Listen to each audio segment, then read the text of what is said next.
अल्लाह बता रहे हैं कभी बाइबल कहा गया उसमें छेड़ाछाड़ी की, इसी किताब को तौरात कहा गया उसमें छेड़ाछाड़ी, इसी किताब से वेद, ये इसी का नाम अब कुरान कर दिया। और कुरान की सेफ्टी उठा ली अल्लाह ने सूरह की मायदा में, जो कह रहे हैं कि इसकी जिम्मेवारी अब मैं लेता हूं, इसमें एक जेर जबर हलफ नहीं चेंज होगा, इस किताब को कुरान और ये पढ़ेगा मेरा नबी, वो सारी बातें क्लियर कर देगा। अच्छा दादा, एक दिन आपसे मैंने बहस कर ली थी कुरान के ऊपर, तो आपने कहा था कि बाइबल को ही चेंज करके वो सब चीजें, और सबसे जो फाइनल किताब निकली वो ये है, इसके बारे में कुछ? कौन सी? बाइबल जो किताबें आई थी 14-15, तो फाइनल 4,500 साल पहले खेल शुरू हुआ, इब्राहिम साहब के टाइम से खेल शुरू हुआ है इस दुनिया में। हाँ, यहूदी भी इब्राहिम को मानते हैं, ईसाई भी इब्राहिम को मानते हैं, मुसलमान भी वही मानते हैं, कहते हैं हमारे दादा परदादा जो है इब्राहिम साहब है। खेल हो गया 4,500 साल पहले। उनके दो बेटे हुए, 2 बेगम थी, हाजरा और क्या नाम था दूसरा? कुरान में उनके 2 बेटे हुए, इसाक और इस्माइल।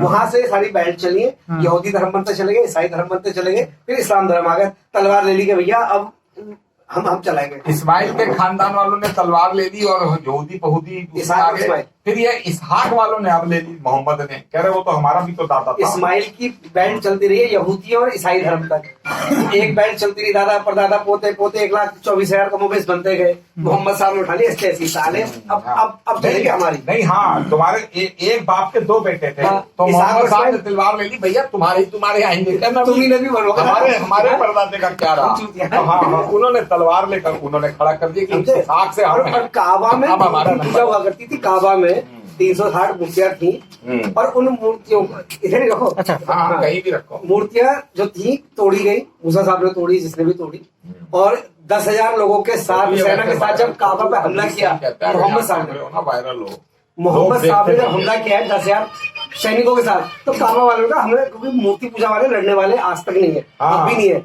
हम मूर्ति पूजा करते हैं, हम किसी का गला नहीं काट सकते। ये कुरान में थी, खुली नहीं थी मूर्ति पूजा करने वाला कभी किसी का गला नहीं काट सकता। हाँ, सारे हिंदू मूर्ति पूजा है, आप हमें से कोई बता दो किसी की गर्दन काटने का दम है किसी के अंदर? नहीं। मूर्ति पूजा करने वालों के अंदर गला काटने की, लड़ने की क्षमता नहीं थी। उन्होंने कहा भाई ये काबा तुम ले लो, हम जा रहे छोड़ के। मोहम्मद साहब ने ऐसे कब्जा किया काबा पे, और देखिए हमने बिना लड़ाई आपको फतेह करवा दिया। मैं एक चीज जब के साथ बैठता हूँ, सब मुझे याद है कहाँ क्या चल रहा है, क्या चल रहा है। तो मतलब हम जो नई पीढ़ी जो आए हैं 34-35 साल के लड़के, तो गुमराही में ही जी रहे हैं, फालतू में। अरे 1400 साल से, अरे भैया 14 मुसलमान 1500 साल से गुमराही में जी रहे हैं।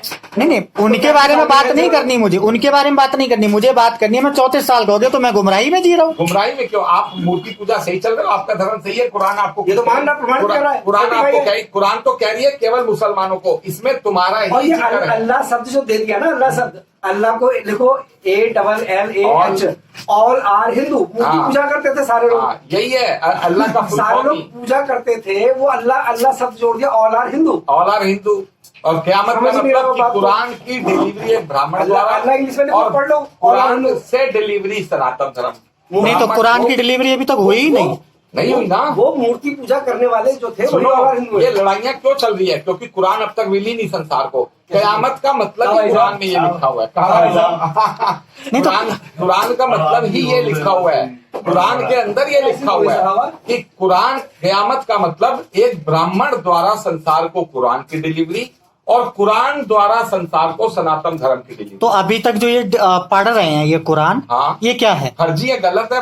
सऊदी अरब ने कुरान सही है, मायने तर्जुमे गलत पढ़ रहे हैं। कुरान सही है, सऊदी अरब ने नकली मतलब फर्जी ब्रैकेट लगा कर एक फर्जी मतलब फर्जी खड़ा कर दिया सारा। कुरान अपने आप में बड़ी चमत्कारी किताब है, कुरान के असली मतलब ही नबी बताएगा, रसूल बताएगा।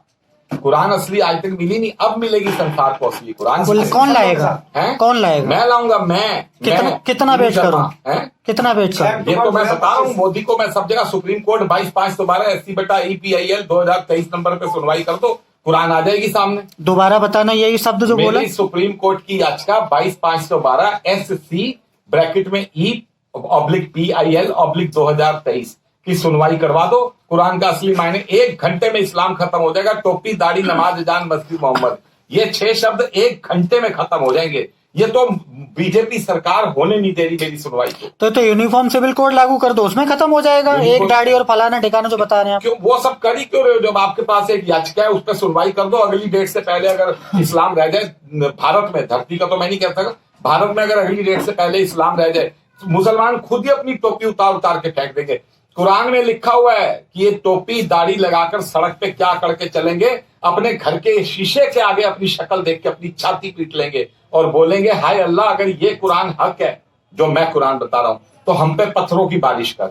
ये कुरान में लिखा हुआ है। कुरान में 3 जगह ये बात आ रही है कि जब इसके नतीजे सामने आएंगे तुम चीख उठोगे। ऐसे तो पत्थरों की तो बारिश वो ओलों के रूप में पड़ जाती है। अरे भैया वो अल्लाह डालते हैं, यहाँ मुसलमान खुद कहेंगे हम पे पत्थरों की बारिश कर। ये तो हम आज तक बहके हुए थे।